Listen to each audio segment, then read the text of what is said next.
Next हमारा जो point है वो है चेंजेस इन डिमांड। इससे पहले हमने पढ़ा था वेरिएशन इन डिमांड। वहां हमने देखा था कि डिमांड का चेंज होना due to changes in prices. यहां हम पढ़ेंगे कि डिमांड का चेंज होना, इधर डिमांड बढ़ेगी या डिमांड कम होगी, और यहां पर जो रीजन होगा वो प्राइस नहीं होगा, वो अदर फैक्टर्स हो गए। अदर फैक्टर्स जो हमने लॉ ऑफ डिमांड में देखा था, दो पार्ट में हमने डिवाइड किया था, प्राइस और अदर थिंग्स जो लिखा था, अदर फैक्टर्स लिखा था, जैसे इनकम है, टेस्ट है, हैबिट है, साइज ऑफ पॉपुलेशन है, टैक्सेशन, गवर्नमेंट की टैक्सेशन पॉलिसी है, कॉम्प्लीमेंट्री गुड्स है, सब्सटीट्यूट गुड्स है, ठीक है, वो सारे पॉइंट्स है। उनकी वजह से जब डिमांड चेंज होती है उसे कहते हैं चेंजेस इन डिमांड। तो यहाँ लिख रहा हूं कि changes in demand due to other factors. So यहां पर भी हम दो हिस्सों में से डिवाइड कर रहे हैं। इधर आपकी जो डिमांड है वो इंक्रीज होगी, इंक्रीज इन डिमांड, या डिमांड डिक्रीज होगी।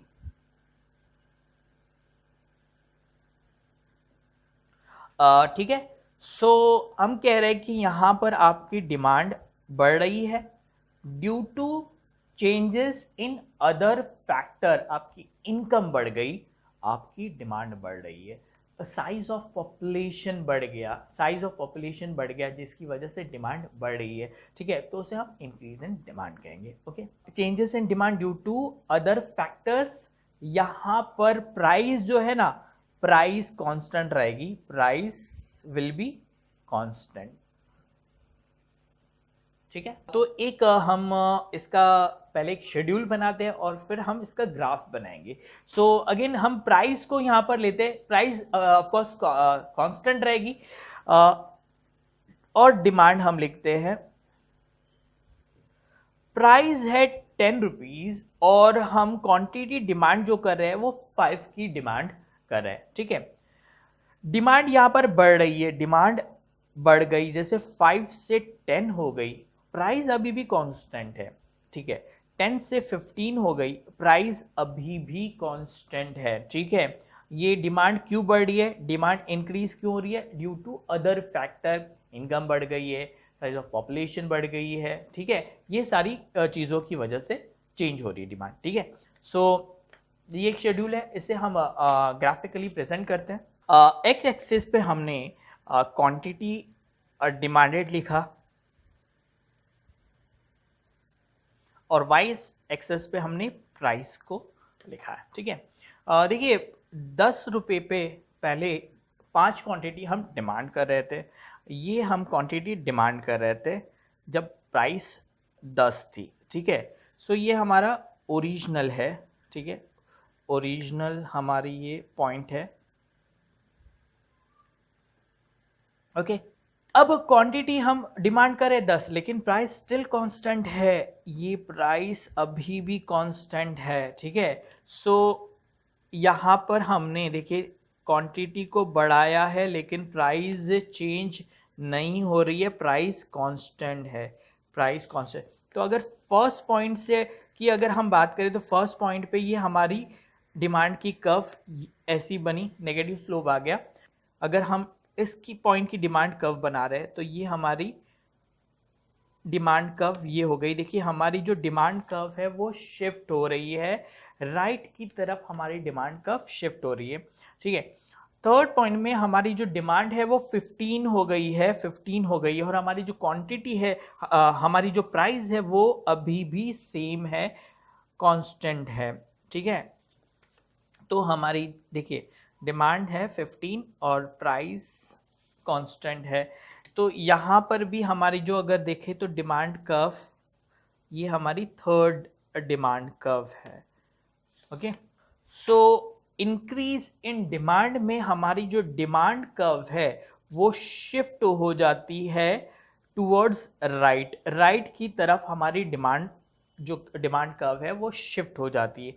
तो पहले पॉइंट ए, फिर पॉइंट बी और ये है पॉइंट सी। देखिए ये हमारी डिमांड है, ये हमारी डिमांड, तो हमें यहाँ पर 3 डिफरेंट डिफरेंट डिमांड कर्व मिली है, ठीक है। यहाँ प्राइस कांस्टेंट है, हमने कहा था कि changes in demand due to changes in other factors price remain constant, ठीक है, और उसमें हमने इंक्रीज इन डिमांड देखा।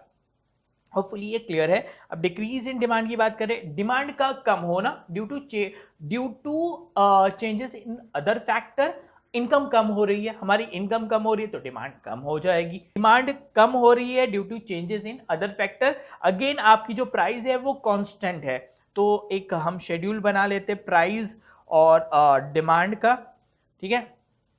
प्राइस 10 है, डिमांड हमारी 15 है, हमारी डिमांड है, ठीक है।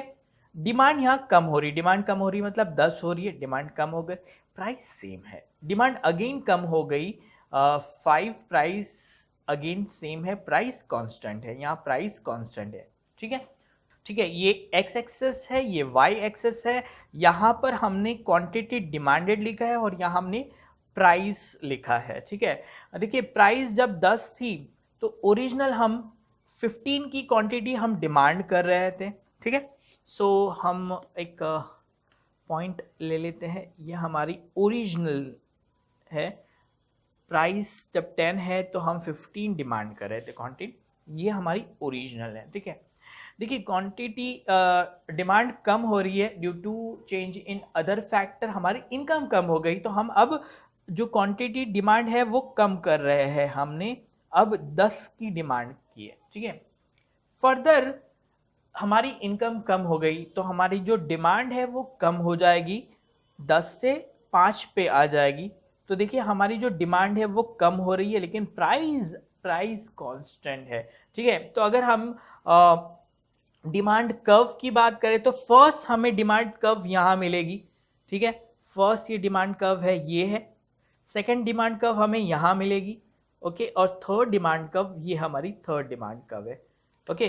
तो आप गौर कीजिए यहाँ पर डिमांड कर्व शिफ्ट हो रही है लेफ्ट की तरफ, ठीक है, लेफ्ट की तरफ डिमांड कर्व शिफ्ट हो रही है, ओके। ये बताता है कि decrease in demand, okay, price constant है। तो होपफुली जो चेंजेस इन डिमांड है ये आप लोगों को क्लियर है। मैं एक बार रिपीट कर रहा हूं, चेंजेस इन डिमांड का मतलब होता है changes in demand due to changes in other factors but price remain constant. दो चीज हो सकती है, इधर डिमांड इंक्रीज हो सकती है, डिमांड डिक्रीज हो सकती है, ठीक है। अगर डिमांड इंक्रीज हो रही है तो हमारी जो डिमांड कर्व है वो राइट की तरफ शिफ्ट हो जाएगी, और अगर हमारी डिमांड डिक्रीज हो रही है तो हमारी जो डिमांड की कर्व है वो लेफ्ट की तरफ शिफ्ट हो जाएगी। तो इस तरह हमने डिमांड एनालिसिस का चैप्टर को कंप्लीट किया है। एक बार फिर से मैं रिवाइज करता, हमने कितने कौन से पॉइंट्स को कवर किया है। हमने डिमांड का मीनिंग देखा था, जिसमें हमने देखा था कि डिजायर, एबिलिटी टू पे एंड विलिंगनेस टू पे, ये 3 फैक्टर्स है, इंपॉर्टेंट फैक्टर है जिनकी वजह से डिमांड होती है at a given price at a given time, ठीक है, ये फैक्टर्स होना चाहिए। फिर हमने डिमांड के बारे में देखा था कि डिमांड, इंडिविजुअल डिमांड क्या होता है और मार्केट डिमांड क्या होता है, और हमने ग्राफिकली देखा था डिमांड कर्व के बारे में हमने पढ़ा था, डिमांड कर्व जो कि नेगेटिव स्लोप होता है, डाउनवर्ड स्लोप होता है, उसकी रीज़न हमने देखा था, 5 रीज़न देखा था क्यों नेगेटिव स्लोप होता है। फिर हमने डिटर्मिनेंट्स ऑफ डिमांड, जो फैक्टर्स अफेक्टिंग डिमांड्स उसके बारे में हमने पढ़ा था। लॉ ऑफ डिमांड हमने पढ़ा था, जो कि प्रोफेसर अल्फ्रेड मार्शल ने दिया है, प्रिंसिपल ऑफ इकोनॉमिक, बुक का नाम है 1890। ये 3 पॉइंट हम लोगों को याद रखना है। डिमांड के बारे में, लॉ ऑफ डिमांड में हमने देखा था प्राइस बढ़ेगी डिमांड कम होगा, प्राइस कम होगी डिमांड बढ़ेगा, और अजम्पशन हमारा रहेगा कि अदर थिंग रिमेन कांस्टेंट, ठीक है। और फिर हमने वेरिएशन इन डिमांड देखा था। वेरिएशन इन डिमांड मतलब डिमांड का चेंज होना due to changes in price, वहां पर एक्सपांशन ऑफ डिमांड जब डिमांड बढ़ता है प्राइस के कम होने से, और कॉन्ट्रैक्शन ऑफ डिमांड जब डिमांड कम होता है प्राइस के बढ़ने से। फिर हमने देखा चेंजेस इन डिमांड, डिमांड का कम होना या बढ़ना due to change in other due to change in other factors, यहाँ पर प्राइस कांस्टेंट है, ठीक है। डिमांड जब बढ़ती है तो डिमांड कर्व हमारी शिफ्ट होती है राइट की तरफ, और जब डिमांड कम होती है तो डिमांड की जो कर्व है वो हमारी लेफ्ट की तरफ शिफ्ट होती है। तो इस तरह हमने पूरे चैप्टर को कंप्लीट किया, ठीक है। Thank you.